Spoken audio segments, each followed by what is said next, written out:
Hello and welcome to Gender Forking, a Twilight Saga podcast. Lori just looked at me to confirm that is indeed what we call our podcast now. I can never remember.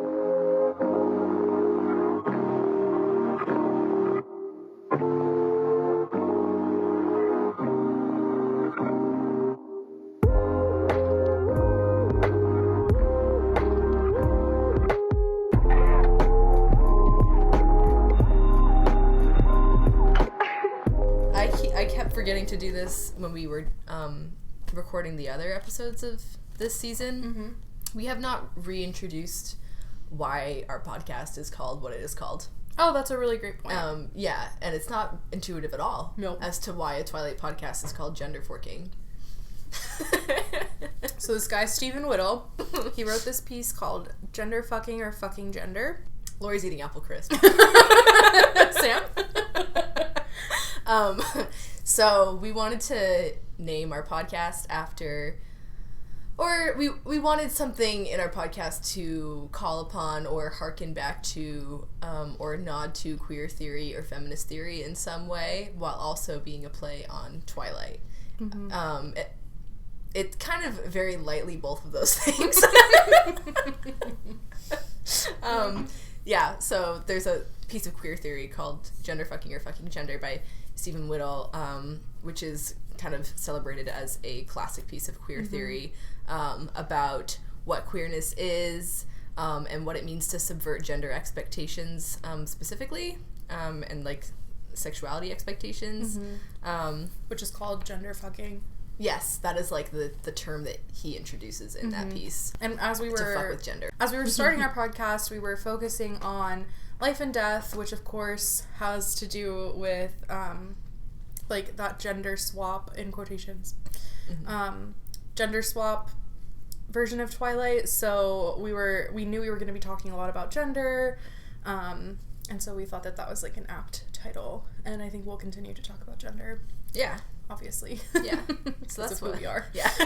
Can never stop. And if we do stop, please send us an email and ask us if we're okay. We've been kidnapped if we stop talking about gender. Either that or we've accepted some weird amount of money as a bribe. I would stop for that. I would pay me to stop talking about gender. You could pay me to stop talking about gender. Yeah. So yeah, that's the reason why this podcast is called that. Mm-hmm. We should talk about where we are. Yeah. Now that we've established what's going on. We are in San Diego, first episodes of Gender Forking ever to be recorded outside of Maine. Mm-hmm. Also, yeah, that captures it. It's on the West Coast. Yeah, West Coast. It's Gender Forking going places. It's alive going places. From Bon Appetit. That's great. I love that. We're way closer to Forks right now than we ever have been. Yeah. 20 minutes ago. 20 minutes ago, we were reading Twilight on the couch, and Lori was just we could just get my car and drive to the push right now. And the energy is there. The energy is present. We don't have to do anything. It takes 20 hours. Yeah. We wouldn't have very much time to, be there. Mm-hmm. The only reason, not the only reason, but, one of the biggest reasons we should not do that, here's me talking us down, is that there's so much that we want to do in that area that we wouldn't have time to do and we'd be sad. We would need to plan for quite a while. Yeah. Also, I have work on Monday. Yeah. I have a flight on Tuesday. Right. JJ needs the car on Monday. Yeah. There's a lot of reasons why we shouldn't go. There's a lot of reasons. But it was really tempting. Yeah, in that moment, it was wow, in that moment, I swear, we were infinite. Yeah. So yeah, we're in San Diego, and I'm a little jet lagged, so I'm gonna just nod and smile and comprehend 70% of what you say. Great. Oh boy. Yeah. Also, Lori's room has these really impressive blackout curtains that are letting in absolutely zero sunlight. It is 5 p.m. Real vampire shit. Yeah. Oh my god, you're right. Anyway, yeah, I live in a cave. Yeah, it's literally a vampire den right now. Yeah. Anyway, moving on to the real podcast. Again. Yeah. So we've prepared chapters 3 and 4. Yes. Which is pages 53 to 53 to 84. We were gonna read another chapter, but blood type is like an exceptionally long chapter, so we decided not to. It is my favorite chapter. Yeah. I'm excited to probably get into that later this weekend. We definitely want to devote a lot of time to that one, so. We can just crack your Twilight book open to page 53, chapter 3, Phenomenon. Yeah, okay. It's like doing that in my head. Yeah. And I was like, am I going to do it out loud? I wrote it down. Where did we leave off? We left off after 2 chapters of basically like kind of introduction. We met all the characters. I think the chemistry lab. Yeah, Bella and Edward had just like had their first real conversation. And I think this is the next day. Okay. So Bella wakes up and realizes that it snowed overnight, but also that all the rain from the day before had iced over. That is truly a nightmare. Like, she's being a little dramatic about it, but it's like, that is really the worst thing that you can possibly wake up to. And I don't feel that way, so I wrote, we love that. It's next to the weather situation. I wrote that it's a nightmare. I was born in the winter. Well, you were snow-starved. Yeah, living in Florida. That's true. So I've had enough. I've had my fill and more living in Maine. Bella makes some comments about how living with Charlie is like living alone. Yeah, I marked that as well. It was like having her own place because he's already gone in the morning before she goes to school, and he doesn't get home until the evening when she's making dinner usually, I think. Yeah. And there's this one line on page 54. She says, "I found myself reveling in the aloneness instead of being lonely." And I feel like that really spoke to me as a 13-year-old child. Yeah. I felt like I really projected myself onto that. I love that. When I was a kid. But that's kind of sad. Yeah. Yeah. I mean, it's like cool to be an introvert and like being alone, but she's like 17 and feels like she's living alone. So yeah, that's sad. Yeah. Also, like I wrote, she's having these little moments, and this happens throughout these 2 chapters, where she's thinking so much about Edward, and she's calling herself out on it and being like, "This is so stupid." I love that. Yeah, we love a self-aware queen. Yeah, I feel like I really relate to the way that she's like hating having feelings. Yeah, I wrote that a little bit later. That this is such a Sam thing to say. I guess we'll find out later what it is. We'll see. She said that it scared her how excited she was to go to school. She said, "I knew it wasn't the stimulating learning environment I was anticipating or seeing my new set of friends. If I was being honest with myself, I knew I was eager to get to school because I would see Edward Cullen, and that was very, very stupid." That's like wild. She also mentions like that she thinks that he is out of her league. Yeah. And I was like, what is this based on? He has no friends. He sits with his family. Like, yeah, it's just because he's pretty, hot. Or like he's rich, or like what? The mention of leagues took me off guard. Yeah, I was like, what do you know? I never understand leagues. Let's discuss that. Let's discuss leagues. Let's break those down. Okay. What is it? I think it's... First of all, sports metaphor. I don't care for that. I don't like that. Yeah. Yeah. It didn't occur to me until right now that was a sports metaphor. Yeah, I guess I don't, like, really consider it that strong of an association, but it's definitely, like, it is. What it means, you're right? Yeah. No, I just didn't know. Yeah. Until now. So, I just don't try not to think about sports. Yeah. I feel like the only time when I hear it said... And, like, I'm like, yeah, is when, like, I look at any girl dating... Any guy, pretty much? Any man, yeah. A league is also a unit of measurement. Mm-hmm. Yes. Yeah. 50,000 leagues under the sea. Yeah. Didn't I feel like I made I think there's a 50,000 leagues under the sea quote in one of these books. Yeah, Life and Death. It's like Life and Death, yeah. And I think I was, like, 20 million leagues under the sea. Yeah. Yeah. Anyway, leagues. Why don't you like them? Like, it's explaining away why they can't be in a relationship or why Bella thinks it's stupid to have a crush on him. Yeah. In a way that I feel like is not necessary. Like, I feel like I'd prefer they're not my type or I'm not their type better than I do leagues, because I think leagues has the connotation of, like, hierarchy. Yeah. And I think that Bella's perception of Edward being out of her league is based on, like, conventional attractiveness. Right. And also possibly money. Yeah. welcome to our class analysis of Twilight. Yeah. And I think it's, like, really based on that, and, like, I don't, like, there's a million reasons why I wouldn't date someone. Probably more reasons why I wouldn't date someone than there are reasons why I would date someone. Yeah. But, like, I don't know. I don't think people are out of my league. Yeah, league I don't implies... know what my league is. Yeah, league implies forces outside of your control, I believe. Yeah, and, like, I wouldn't date somebody in a frat because they're not my type. Yeah. I think it's just also, like, sometimes using an expression to express that you just think someone is so, like, spectacular that you couldn't conceptualize why they would want to be with you. Yeah. Or it's used to describe, like, one person being better than another person for some reason. For any number of reasons, honestly. For any number of reasons. Yeah.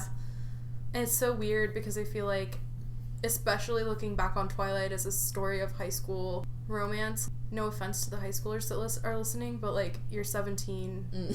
True. Y'all are all in the same league, and it's a league of 17-year-olds. Yeah, you're so right. You have a very small dating pool in Forks. Yeah. And, like, to count anyone as out of your league severely limits your choices for dating. That's true. So, like, what are you gonna do? That's true. I was trying to think of, like, examples of someone actually being out of someone's league. Then I thought of Rosalie. Oh my god. Rosalie's out of my league, for sure. Yeah. Yeah, I could see that. The comment kind of caught me off guard. I thought it was... Yeah. I think one of the reasons it caught me off guard, though, was because... to talk about leagues is explicitly referencing, like, some sort of attraction happening. Yes. Like, she knows that she likes him. I feel like leagues are interesting because, like, when I think of people that are out, like, I feel like it only can happen in a circumstance when someone is, like, being attracted to someone that they would never have actually met in any other circumstance. So, like, it's, like, by happenstance. Or, like... Because, like, if you're out of someone's league, then, like, you probably don't travel in the same social circles as them or visit the same places or, like, stuff like that. Yeah, because to say someone is out of your league implies that they are in a higher, like, quote-unquote, higher league than you.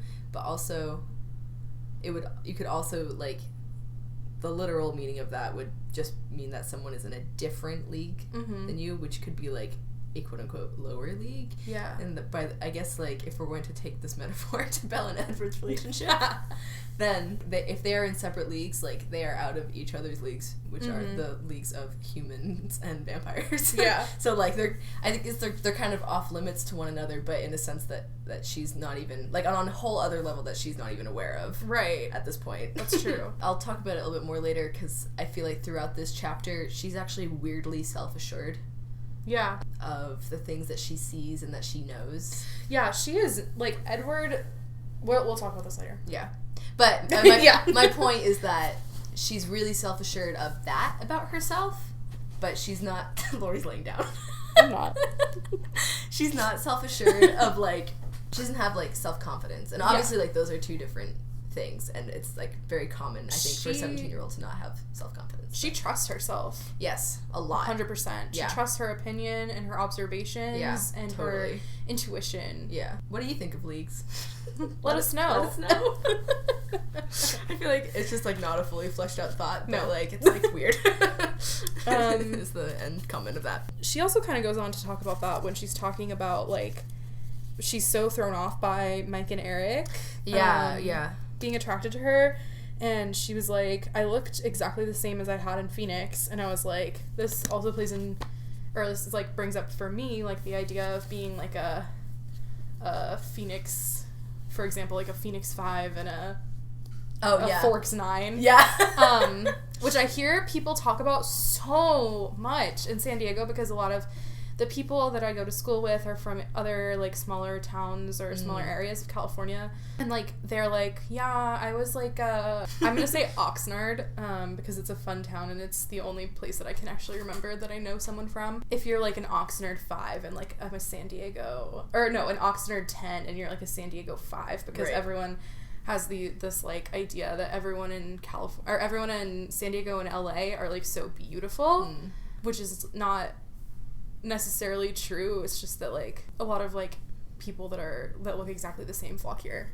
And I mean, white sorority girls. That is a league. Yeah. That's a league. That's a league. The bit where she's talking about Mike and Eric, she's like reflecting on her feelings for Edward, and then she like digresses to think about how Mike and Eric are treating her, and how boys are treating her. I think it's so okay. This is really Virgo. The way that she's being so logical about her own feelings and like separating out her feelings from her thoughts on them, and then separating out how she is observing people reacting to her emotionally. Yeah. She gives a couple different reasons. One of them is that she wonders, like, if no one in Forks saw her go through puberty. So, like... Oh, yeah. That was funny. That's a funny reason. Yeah. Or maybe because she's, like, new. She's the novelty here.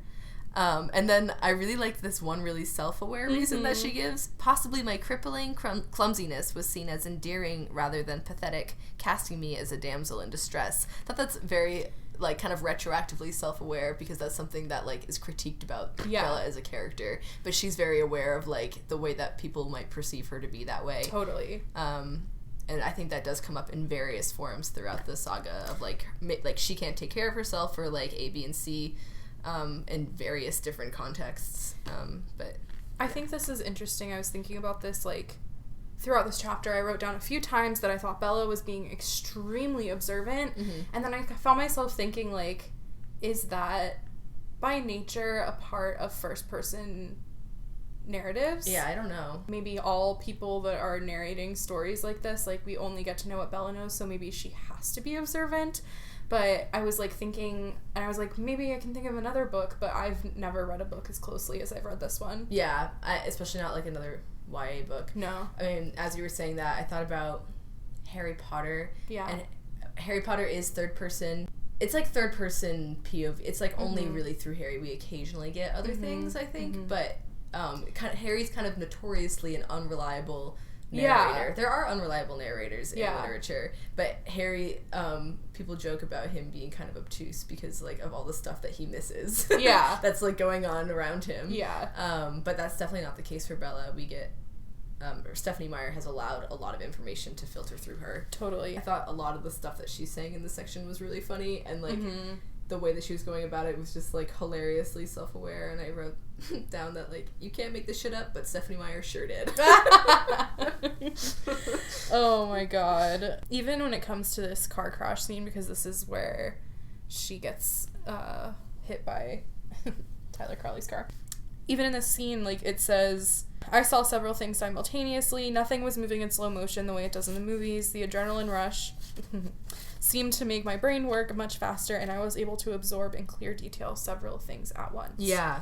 And right. I, like, put by adrenaline rush. It's really common. You can Google it. Yeah, we really get everything, and which is kind of important to the plot, because she really relies on what she sees in this instant. Yeah. To kind of propel like everything that kind of happens from here. She does not let Edward convince her that he was standing right by her. Yeah, she kind of, like, refuses to be gaslit by him. Yeah, I love that. Yeah.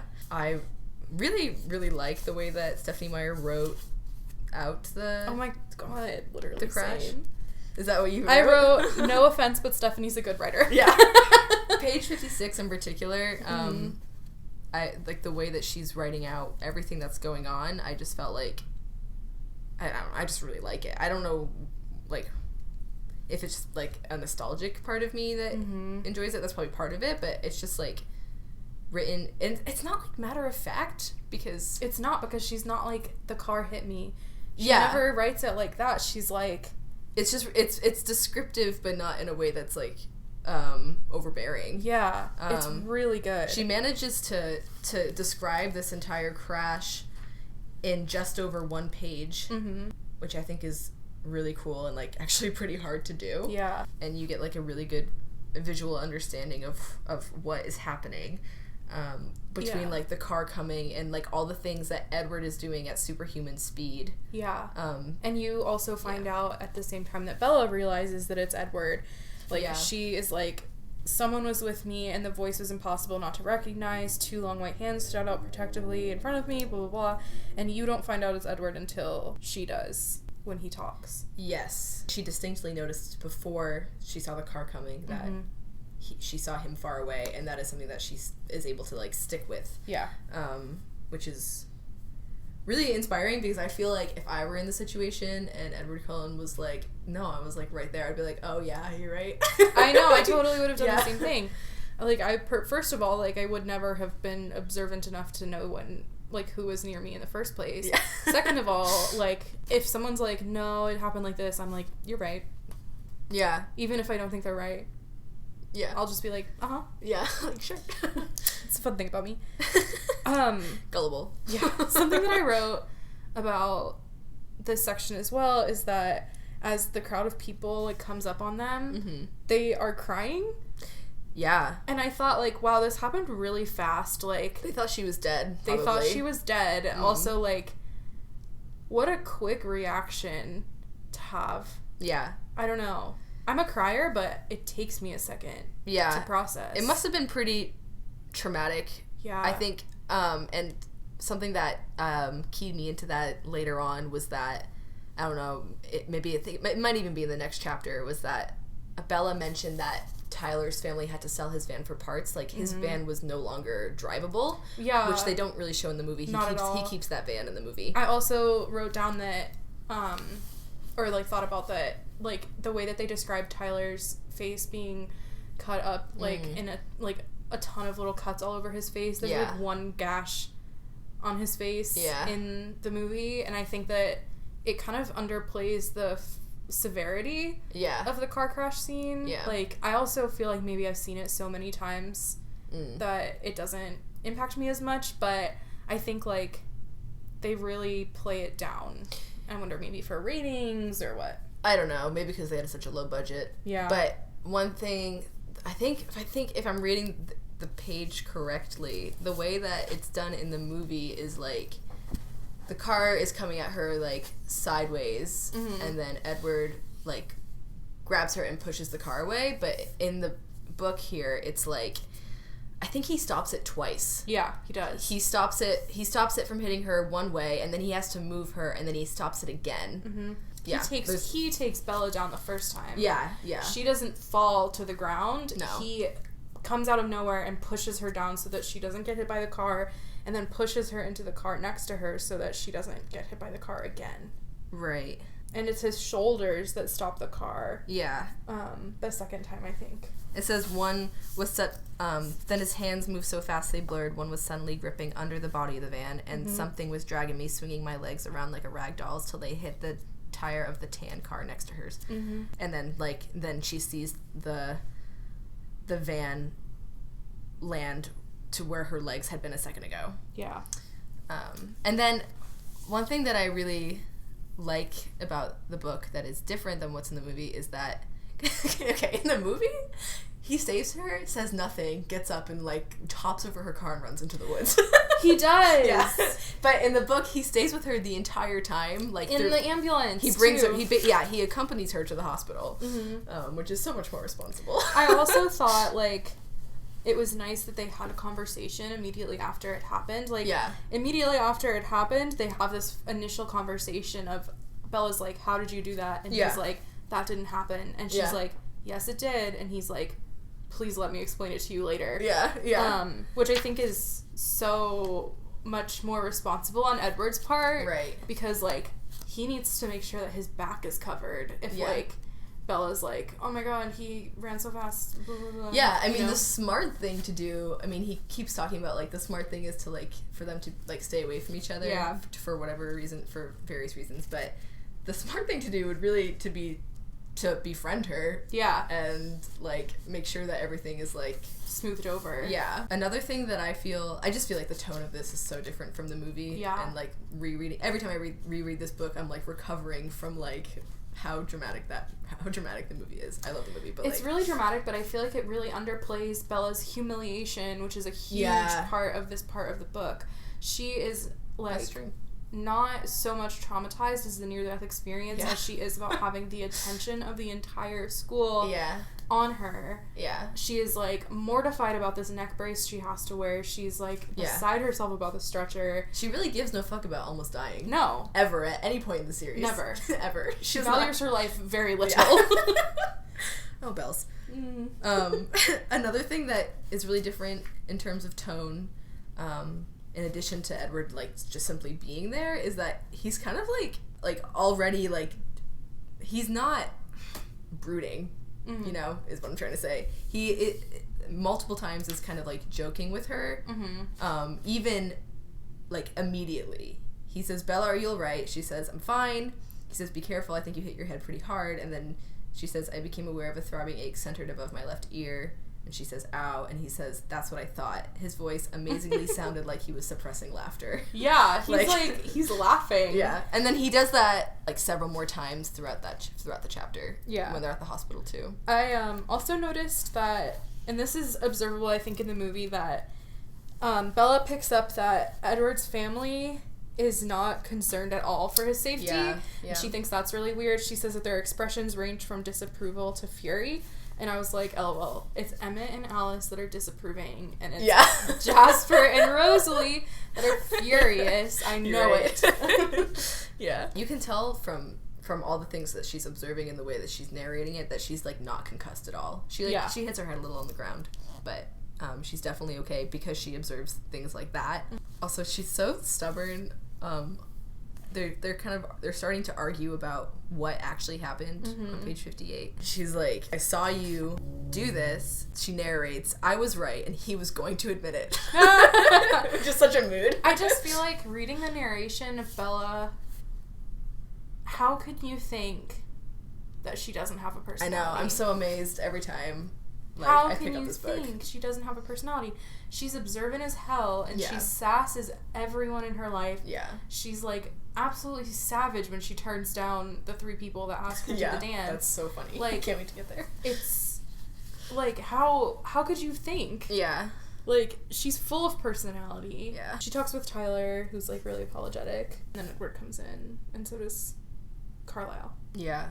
I risk it all for Carlisle Cullen. Yeah, apparently so would, like, Bella and Literally Charlie. Yeah, she is really humiliated about the neck brace, and she decides that she's not going to wear it anymore. When the nurse walks away, she takes it off and throws it under the bed, which is hilarious. Mm-hmm. Yeah, Edward is smirking. Yeah. On page 61. Mm-hmm. And he's also, something that's also kind of different here is that Edward is also kind of talking to Tyler. We, like, never get that vampire-human interaction. No. In the film. I wish that Edward talked more to the humans. Yeah. We get Carlisle's entrance in the bottom of 61. Bella says that her mouth fell open when she saw him, which is awesome. Amazing. Yeah. Handsomer than any movie star I'd ever seen. Okay. She's also super, like, observant about, like, she mentions to Carlisle that luckily Edward happened to be standing right next to me, and Carlisle literally looks away and goes towards, like, Tyler after saying, oh, well, yes, and then looks at his papers, looks away and walks towards Tyler. And she says, my intuition flickered, the doctor was in on it. And I'm like, you're so fucking smart. Yeah. He is. And she bickers with Edward some more. Yeah. They keep, like, pulling each other aside throughout this chapter and being like, what did you do? And this is kind of the start of the kind of, like, hot and cold Bella and Edward interactions where, I mean, that continue kind of throughout the book, but especially before she recognizes that he's a vampire, where, like, it's very one-sided in that, like, she doesn't know the justification for the way that he's acting and, like, why he's saying these cryptic, dramatic things. It's pretty funny to read when you do know why he's saying those things. But she doesn't know, and, like, the only way that she ends up rationalizing it is that she feels like maybe he regrets saving her. Which is kind of funny because it, like, puts aside the enormous feat of pushing away this van. Yeah. Like, it totally decontextualizes everything that happened. It's not a very good conclusion to arrive at, despite everything. But that's kind of, like, her emotion coming through, I guess. There's also some iconic lines in this section, like, I hope you enjoy disappointment. Yeah, that's a good one. I saved your life, I don't owe you anything. Yeah. No one will believe you. Yeah, I really like that part where she's like, she literally says, you lifted this van. And he says, nobody will believe that. And she's like, I wasn't going to tell anybody. And that's, like, surprising to him. That conversation is pretty much word for word in the movie, which is cool. Yeah. Except what's different that what's not in the movie is that after they have that, like, in case you enjoy disappointment conversation, she's like, why did you even bother? And he says, I don't know. Yeah. Which is angsty as fuck. It is. And she goes home, calls her mom, just like in the movie. And then she says, I was consumed by the mystery that Edward presented. She's no longer, like, longing for home. Renee asks her to come home, and she's like, it's easier to resist than I would have thought. I was consumed by the mystery Edward presented. And also acknowledges, like, and more than a little obsessed by Edward himself. Stupid, which is cute. Yeah, she keeps calling her own feelings, like, insane or irrational or unhealthy, which is not necessarily true, but also, like, hilarious and kind of self-aware, because she gets, like, criticized for being exactly that way, even though I don't think that she is, because when you fucking be obsessed, like, with whatever just happened to you, and then she dreams of Edward that night. Okay, in the movie, it really reads like that's the first night that Edward watches her sleep. In the movie? Mm-hmm. But I don't remember how it lines up in Midnight Sun. Because, you know, in the movie, when she says, that was the first night I dreamt of Edward Cullen, and there's a flash of him standing, like, at the foot of her bed. Yeah. And then she looks back, and he's not there, and she's like, I dreamed. I don't know. Because she does have an actual dream about him. Yeah. For sure. Yeah. They don't necessarily show that dream in the movie, but it's described at the beginning of chapter 4. I don't know when that comes in the film, so we'll probably just have to watch it and find out. I guess we will. We own it. I really enjoy dream sequences in Twilight. There's a lot of them. Yeah. And I think that this is cool that when they start. And they're always really kind of, not necessarily, sometimes they're prophetic. This one is. Yeah, this one is prophetic, and, like, also, like, just kind of a metaphor for how she's feeling. She should have, when she turns into a vampire, she should have had psychic abilities. She should have, yeah. Yeah. Okay. She's very observant. Yes. I feel like that should have been something. Yeah. Not a fucking shield. Which, like, also makes sense. Like, she is really protective of her family emotionally, and, like, has always tried to do stuff like that. But I feel like the more practical application of her personality traits. Yeah, would have been something to do with, it could have been mind reading itself. Or something like that. Enhanced senses or something. Yeah. Spidey senses. Well, I guess they get those anyway. Yeah. Well, I don't know. It could have been that. It would have made sense, but it's also cool that it's, like, something that's a foil to Edward's power. That's the end of chapter 3. Yeah. Would you like to take a little break and do our mini segment? Sure. So for our mini segment, what's it called? Love at First Bite. Love at First Bite. I've prepared a Tinder profile for a Twilight character. Sam is going to guess which character it is, and also if she would swipe left or right. Yes. I'm ready. This person is 18. Okay. They're all going to be 18. Yeah. 6'5". Oh. Loves camping, arm wrestling, and watching Bon Appetit videos. Okay. Their profile song is Upside Down by the 18s. You know that one? No, I don't. Upside down. Oh. Bouncing off the Yeah. ceiling. Yeah. Inside. And then their photos are standing with crossed arms, a family photo, and a picture of them with a, you know when, what is it fucking called? Taxidermy. Oh, with a taxidermied bear Jesus pointing Christ. at it like this. Is that Emmett? That's Emmett. Yes, it is. Ding, ding, ding. He likes Bon Appetit videos, huh? Well, I was really thinking of that image of him with the knife. Oh, in yeah. the kitchen, Yeah. cooking. When Bella goes over to I bet Colin's. he would love Brad Leone videos. Yeah, he has really big Brad I bet energy. he's, like, exploded so many failed fermentation projects. Yeah. Projects in the kitchen. And he, like, totally would be like, that. He's probably fermenting those fucking eggs. Yeah, that's the answer. Yeah. That's and why he's he has the probably boiled trying eggs. to bring them to school to give to people to eat. And he's probably really weird about it. Like, Yeah. hey, I fermented all these eggs. Do you want to try them? Because he can't, like, taste it himself to know how it's going. Yeah. So he has to give it out. Yeah. But he's over the years lost some social tact. Yeah. Although he probably never ever had it. Right. So swipe left or right on Emmett? Oh, I would totally swipe right. Yay. Yeah. Cool. Is this the first swipe right? No, you swiped right on Jessica. Oh, yeah. But you were picturing Anna Kendrick, so... Yeah. Well, you're probably picturing Cullen Lutz, so... Yeah, I mean... Yeah. The Bon Appetit thing got me. Yeah. The taxidermied bear would, be like, is this a red flag? But it sounded really, playful and not necessarily, He didn't hunt the bear. Yeah. Right. I mean, he might have. He might have. But I wouldn't necessarily know from the photo. But it wasn't malicious. He wasn't hunting for fun. Yeah. He was hunting for food. Yes. Or for his life. Yeah. Yeah. Right. That's a great profile. Thank you. When you said 6'5", I was like, oops. I just guessed. Yeah. I feel like Edward is the tallest one. Mm-hmm. Maybe. Probably similar. And that's not necessarily true. He's just the lankiest one. Yeah. All right. Should we go on to chapter 4? Yeah, let's do it. Chapter 4, Invitations. So, chapter 4 starts out with Bella talking about her dream of Edward Cullen, and she says, "In my dream it was very dark, and what dim light there was seemed to be radiating from Edward's skin." That is a fucking premonition. Yeah, it really is.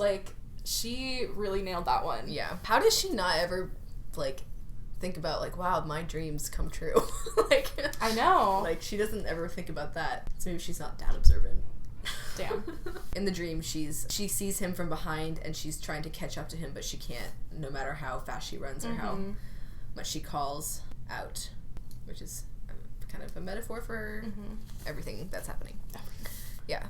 And then it says, the month that followed the accident was uneasy, so a lot of time is passing in this chapter. Yeah. Generally. Yeah, a lot of time passes here. Things kind of go back to normal, except for Bella has also attracted the attention of Tyler Crowley, who now joins their lunch table. Edward... Weird, thing for a boy to do is oh, I almost killed you with my car, and now to make it up to you, I'm going to relentlessly try to date you. Fuck off. Never talk to me again. She mentions that Edward was never surrounded by crowds of curious bystanders eager for his first-hand account. People avoided him as usual. And, do you think Edward worried about people coming up to him? And he was like, oh, fuck. Now I'm going to have to talk to these humans. But I thought it would just be so funny if they did. I know. That would be that's one of the steps to turning Twilight into a comedy. Yeah. Is allowing the humans to interact with the vampires. Oh, yeah. More. A whole, in the Netflix series of Twilight, a whole episode of Edward trying to deflect, the B-plot of that episode is Edward trying to deflect humans asking him questions about the accident. Can it be a musical? Can it be Glee? Oh my god. And Edward will be standing singing don't stand so, don't stand so. Yeah, that'd be so funny. Oh my god, there's so much potential for it. Oh my god, if we could get the rights, more lighthearted Twilight. Yeah. Oh, we would kill it. Yeah, we would kill it. We would knock it out of the park. Oh my god. Stephanie, please. Someone give me does Summit still hold the rights? Maybe. I want it so bad. And then Edward kind of goes back to ignoring Bella for a while. He's not hostile to her, but they just don't talk, and she's really upset about it. She even mentions that the tenor of her emails alerted Renee to her depression. Yeah, I was like, wow, you're depressed because of this. This is serious. And she writes it away as or writes it off as the weather had her down. But then I'm thinking about it, and honestly, I kind of get it, because she has these really surface level friendships with the humans. Yeah. Some of them are fulfilling in some ways, but Edward's really the only person she's had a deeper conversation with at all since she's moved to Forks. And has felt connected with. Yeah, and Edward is the one that's asking her oh, you don't like your mom's new boyfriend, is that it? And she's like, no. They're having deep conversations. She feels the only one that feels... She feels really seen by him in the limited time that they've spent together. Yeah. In multiple ways, I think through the conversation, and also in a kind of intuitive way. Yeah. Soulmates. Yeah. Which is kind of interesting, because he can't read her mind, so he feels like he doesn't get her at all. Yeah. Yeah. And she feels like he's the one that gets her the best. Yeah. Parallels. An image from this page that I love, that I wish we were given, is Mike sitting on the edge of the biology table to talk before biology class started, ignoring Edward. So, Edward sitting next to Bella. Yeah. Mike sitting on the table? Give it to me. Like, someone draw that. Probably, like, leaning... Like, I envision him, like, with his elbow on the table. No, I imagine him ass on the table. Ass on the table. I want someone to draw Mike Newton sitting on the table and Edward and Bella sitting there. Yeah. Yeah. My address is... Just kidding. Email it. Submit it to our Tumblr. Well, before that, actually, Jessica calls Bella and asks her permission to invite Mike to the Girls' Choice Spring Dance, which is in 2 weeks. It is a girl's choice. And then she's like, please fucking ask Mike to go to the dance. I don't want him to ask me. That's not what she says at all, but that's how she feels. And she starts making up this excuse that she's going to go to Seattle and she can't go to the dance. And she really does not want to go to this dance. Cut to the next day, Jessica and Mike look all sad and, like, weird. And then Mike asks her to the dance, but it's a girl's choice. So it's like, get out of here. It's so stupid that throughout the course of this chapter, 3 boys have the audacity to ask her to this dance. Okay, there's this TikTok. Yeah. It's this guy, and he looks at the screen, and he goes, studies have shown that 100% of men have the audacity. That's it. That's true. And I think about that every day. This is such, like... Maybe this really is a feminist text, because, like... because, like... Just... First of all, it's so funny. Like, this is so funny. But, the concept of 3 teenage boys knowing that it's a girl's choice dance, but still overstepping the boundaries to ask Bella anyway. Either asking Bella or asking Bella to ask them is just, like, such a... I'm not even gonna get into how much of, like, a metaphor or, like, whatever for men this is. Yeah. But, like... Also, like, what... We're one of... Well, like, okay, say she says yes to Mike. Yeah. Then... No, let's say Eric. Say she says yes to Eric. What's Eric gonna say? Bella asked me to the dance. That's not true. Yeah. You asked her to ask you. Yeah. I don't know. Fuck off. Yeah. Also, when Mike is asking her, yeah. Edward is very distinctly listening. Yes, I literally was about to say that. Yeah. I was just picturing Edward reading Mike and Jessica's minds throughout this whole debacle. Like, Jessica probably fuming at Bella and Mike in her head. Yeah. And, like, Mike freaking out and wanting to ask Bella and then being disappointed. And then the process of him thinking, I guess I will ask Jessica now. And Edward knowing all these things. Oh, my God. Like, in the Netflix version of Twilight, like, we should get insight. We should know before Bella that he can read minds so that we can get insight into all that happening. He should. It should be Midnight Sun.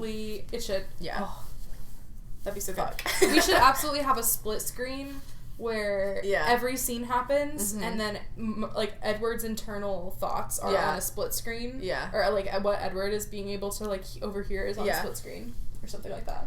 It's going to be complicated, but we'll pull it off. Yeah. I think it's so funny that he has successfully ignored Bella for weeks, and then he's so weak as soon as, like, Mike is asking her out. And then, like, so weak that, like, by, like, the end of the day or the next day... They're, like, friends again. Yeah. Yeah. I noticed that she shifts her hair over her right shoulder to, like, block out Edward. Yeah. And I thought that was interesting because in the movie... It's her left. It's her left side. It's, like, totally throwing off how I envision it. Yeah. Yeah. Me too.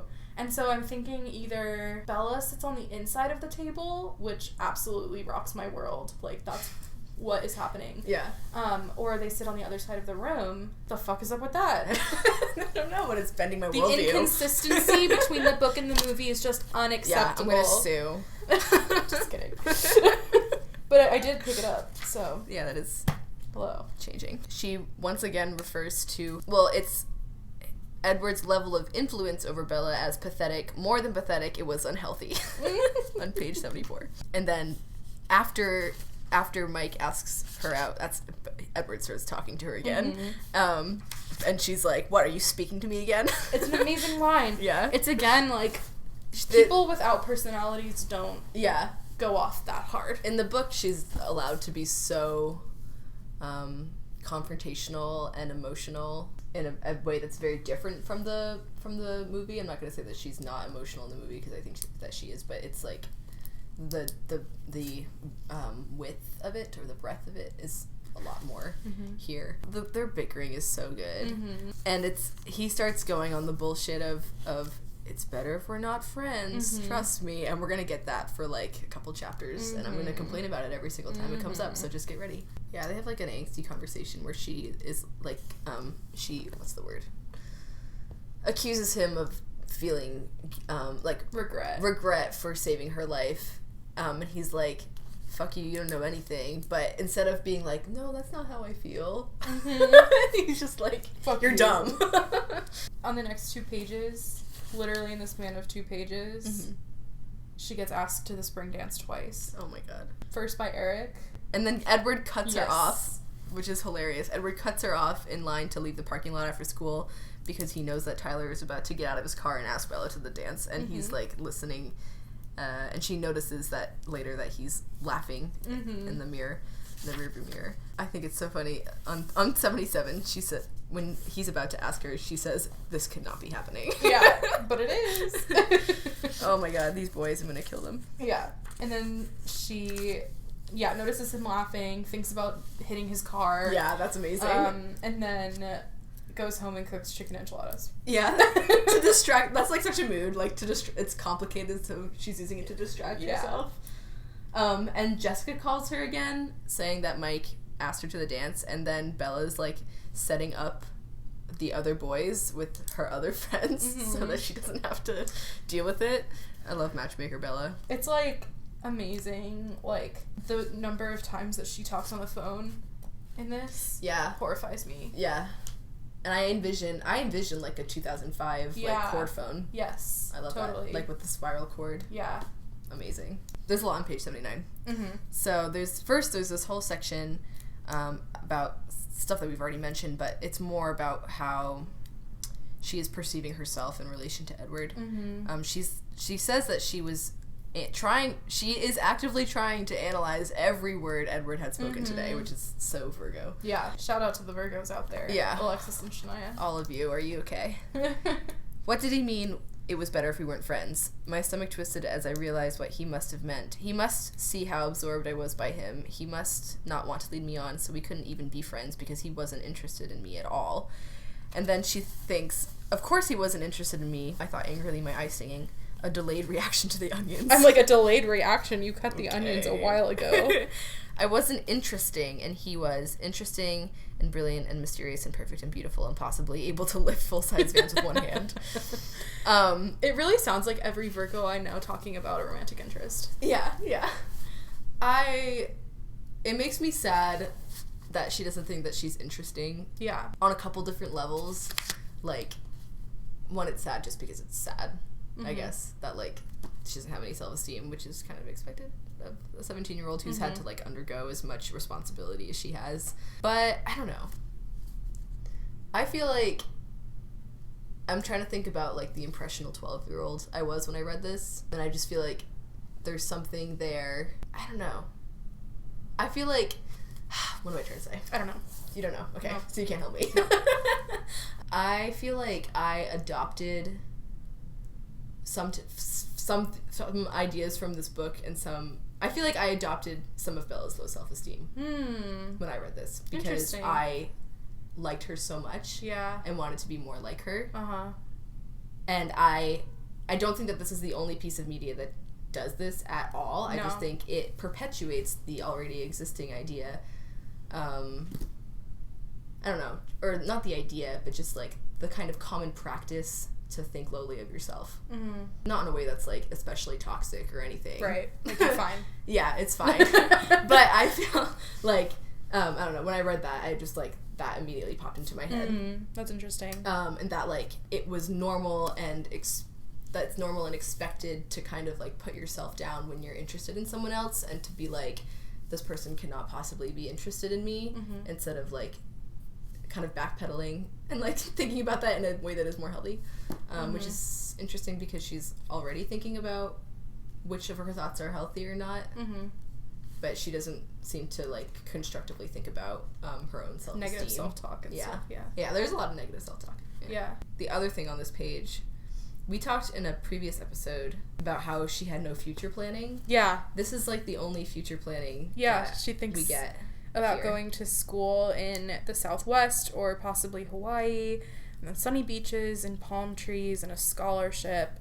And I wrote that I think it's really funny how differently her life turns out. Yeah. Also, like, would she really be happy doing any of that stuff? I don't know. Like, I just have never been convinced by her being a beach person. No, me neither. She doesn't seem like someone who would thrive in the outdoors. No. She doesn't. No. It's canon that she doesn't thrive in the outdoors. Yeah. So she's making her plans for Seattle, and that's kind of summing up the rest of the chapter. She kind of gets Charlie's permission, sort of. He's kind of expressing a little bit of concern, which is normal, I think, because, like, she's 17 and going to a major city by herself, and she justifies it with, like, that Phoenix is 5 times the size of Seattle. But I feel like, I mean, I'm from a small town, which is maybe one of the reasons why my parents probably wouldn't have allowed me to go to a major city by myself when I was 17. Did you go to Portland? I went to Portland, yeah, but I would go to Portland. I would get dropped off in Portland when I was like 16, and that was like enough for my parents. Yeah. Like, that was the big city. Right. That's cute. Yeah. 60,000 people. Marshall and I would be like dropped off in Orlando, and then we would run free. Not Orlando. It was in Kissimmee. It was at Disney, but I mean, that's a different environment, but yeah. And I also wouldn't be alone when I went to Portland. Yeah. I would be like with a group of people. Yeah. And adults even. Just not my parents. Yeah, I thought it was super weird that Bella mentions that she didn't want to ask permission. It set a bad precedent, like, from Charlie. Yeah. But that she felt rude not asking. She ends up fucking off without his permission a lot in the series. Also, like, it's a weird flex. You're literally a minor. Yeah. Like, maybe it's because she's not used to having, like, supervision because Renee probably never disciplined her or, like, like, really policed where she was going or kept track very much. Yeah. She's been independent. But, like, you still gotta ask. Like, my mom was never strict. Yeah. She let me do pretty much whatever I wanted. Yeah. Thank you. But, like, I still had to ask. Yeah. Knowing she would never say no. Yeah, but right. I still asked. You let your parent know. If I had said, Mom, I'm going to Rocky Horror this weekend, she would be like, oh, are you? And then I'd be like, can I? And she'd be like, yeah. Of course. You can go out until 3 a.m. That's no problem. The trust. The next day is the last little part of the chapter. It's the next morning at school. It's a conversation with Edward. Yes. It's Rich, honestly. Basically what happens in this conversation is that he invites her to go to Seattle with him. But there's a lot of banter in the process. He calls her... he basically appears out of thin air again, and she's like, how do you do that, appear out of thin air? And he's like, it's not my fault if you're exceptionally unobservant. That's Bella. Hilarious. And I'm like, you're so full of shit. She's so observant. She already has your act, like, almost figured out. She needs, like, literally one more clue. Yeah. And she's about to figure out your whole shit. Yeah, and she's about to get that clue when she goes to La Push. Yeah. And then she confronts him for blocking her car last night. Yeah. And she says, I thought you were supposed to be pretending I don't exist, not irritating me to death. Yeah. I would write a whole Netflix episode about this moment. Yeah, it's good. And then in the Netflix episode, I would actually let them go to Seattle. Oh, yeah. Yeah. Yeah. 100%. A million %. I mean, they go to the Meadow instead, which is, like, supposed to be iconic, but we can have both. Why not both? 4K, no listos. Okay, there is a lot happening, but there are 2 really irresponsible references to mental and physical disabilities. Yes! Here. Yes! Yeah. Really irresponsible. The first... Did not age well. The first one is on page 82, and she's trying to... What she's trying to say... is your mood swings are giving me whiplash. Right. But what she says is... do you have multiple personality disorder? And I'm like, Bella, honey. Yeah, I said, okay. And then on the next page, after he asks her to go to, after he asks if she wants him to drive with her to Seattle. Mm-hmm. And he says, do you want to ride to Seattle? She says, with who?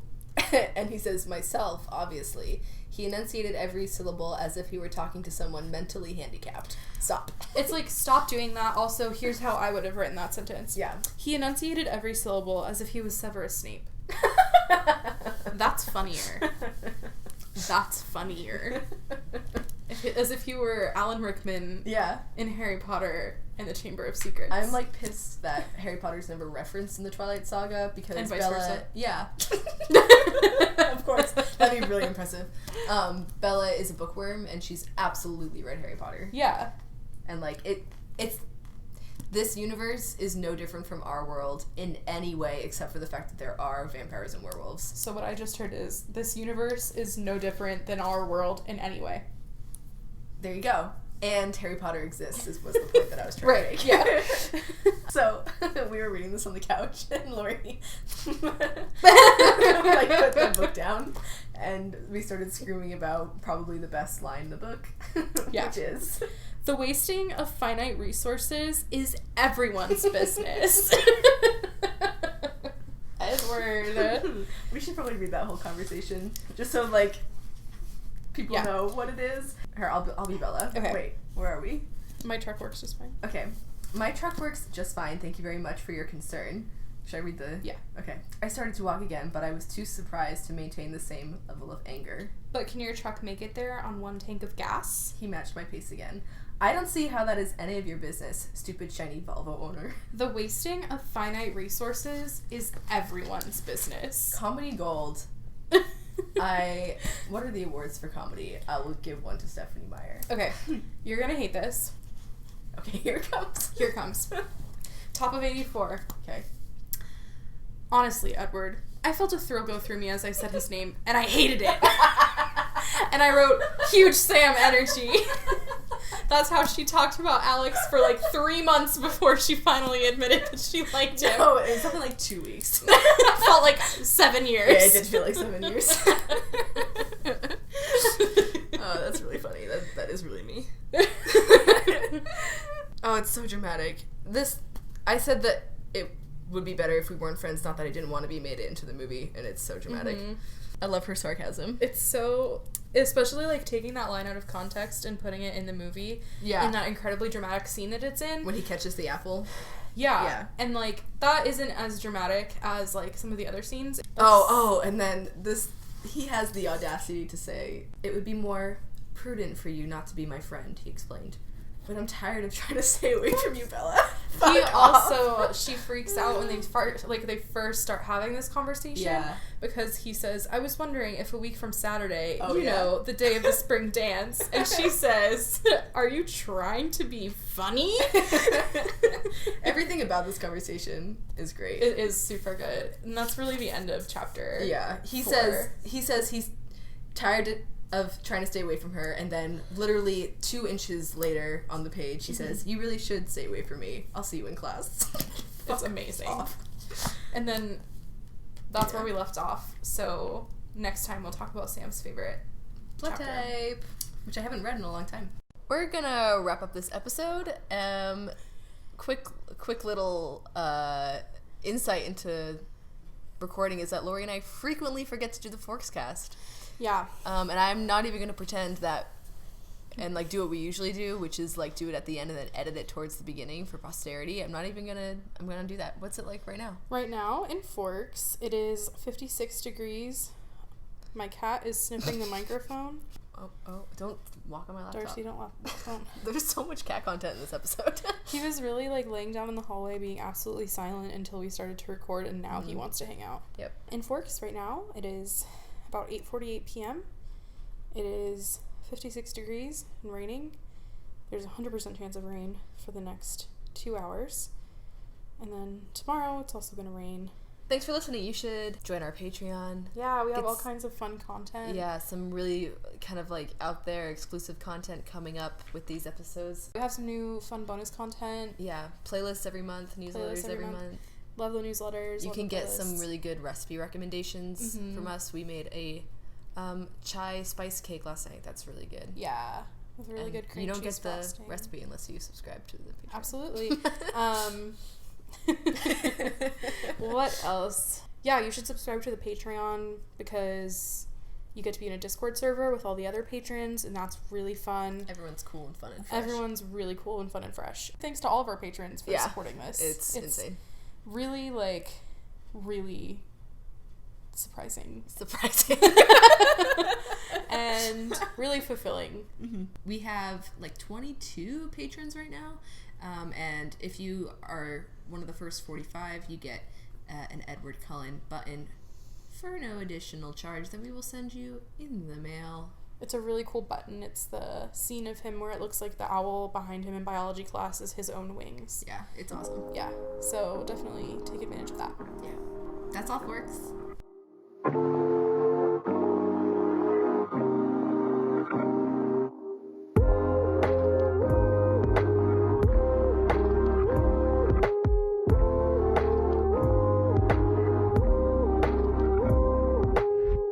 Thank you for listening to Gender Forking. All of Season 1 is now streaming.